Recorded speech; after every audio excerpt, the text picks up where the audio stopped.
MCU के ऐसे 5 side characters जो अगर चाहे तो एमसीयू को काफी मेजर डैमेज दे सकते हैं। तो वीडियो में तक बने रहो, सब कुछ बताता हूँ। तो 5वें नंबर पर आता है अपना बकी बार्न्स, जो कि सुपर सोल्जर सीरम पीने के बाद कैप्टन अमेरिका जैसा ही पावरफुल हो चुका है। जहाँ सिविल वॉर में तुम इसकी पावर्स देख ही चुके हो। और तो और वकांडियन वाइब्रेनियम सूट अगर उसे मिल गया तो आयरन मैन का लेजर ब्लास्ट भी उसका कुछ नहीं बिगाड़ पाएगा। और हैंड टू हैंड कॉम्बैट में वो अवेंजर्स को काफी अच्छी टक्कर दे सकता है। चौथे नंबर पर आती अपनी डॉक्टर स्ट्रेंज 2 से अमेरिका चावेस, जिसके पास मल्टीवर्स में ट्रैवल करने का पावर है। और मुझे ऐसा लगता है कि नेक्सस बीइंग वो खुद है, मतलब पूरे मल्टीवर्स में वो एक ही है, मतलब उसका कोई वेरिएंट एग्जिस्ट नहीं करता है किसी दूसरे यूनिवर्स में। और अगर पावर्स की बात करें तो शुरू में तो उसकी पावर्स उसके कंट्रोल में नहीं रहती है, लेकिन लास्ट तक आते आते वो उसे कंट्रोल करने लग जाती है। जहाँ बैटल ग्राउंड में वो अपने एनिमीज को किसी ऐसे यूनिवर्स में तो भेज ही सकती है जो कि पूरी तरह से बर्बाद हो चुका है, जैसा कि एक यूनिवर्स हमने व्हाट इफ में देखा था। अब जैसे कि थैनोस जैसा कोई बड़ा थ्रेट आया ना, तो वो उसे वहां भेज सकती है जहां वॉर का कोई मतलब ही नहीं रहेगा और मेन यूनिवर्स भी सेफ हो जाएगा।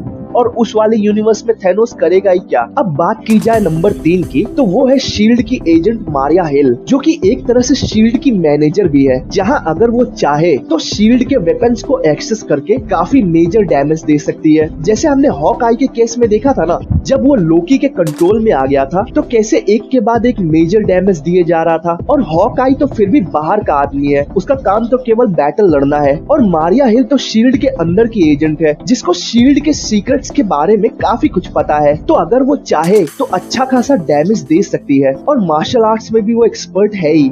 अब दूसरे नंबर पर आता है अपना स्पाइडरमैन का बड़ी नर्ड, जिसने टोनी स्टार्क के बनाए हुए हाईटेक स्पाइडरमैन सूट को आसानी से हैक कर लिया था। मतलब तुम देखो ना, सिक्योरिटी प्रोटोकॉल्स को बाईपास करके सूट के सारे फंक्शंस को अनलॉक कर दिया था, वो भी टोनी स्टार्क के बनाए हुए सूट के। तो सोचो अगर वो टोनी स्टार्क के बनाए हुए हाईली स्मार्ट एआई जार्विस को हैक कर ले तो क्या होगा। मतलब एडिथ ग्लासेस के पास स्टार्क के काफी सारे वेपन्स का एक्सेस था। तो सोचो अगर जार्विस का कंट्रोल नर्ड के हाथ लग जाता तो वो तो इनविंसिबल हो जाता।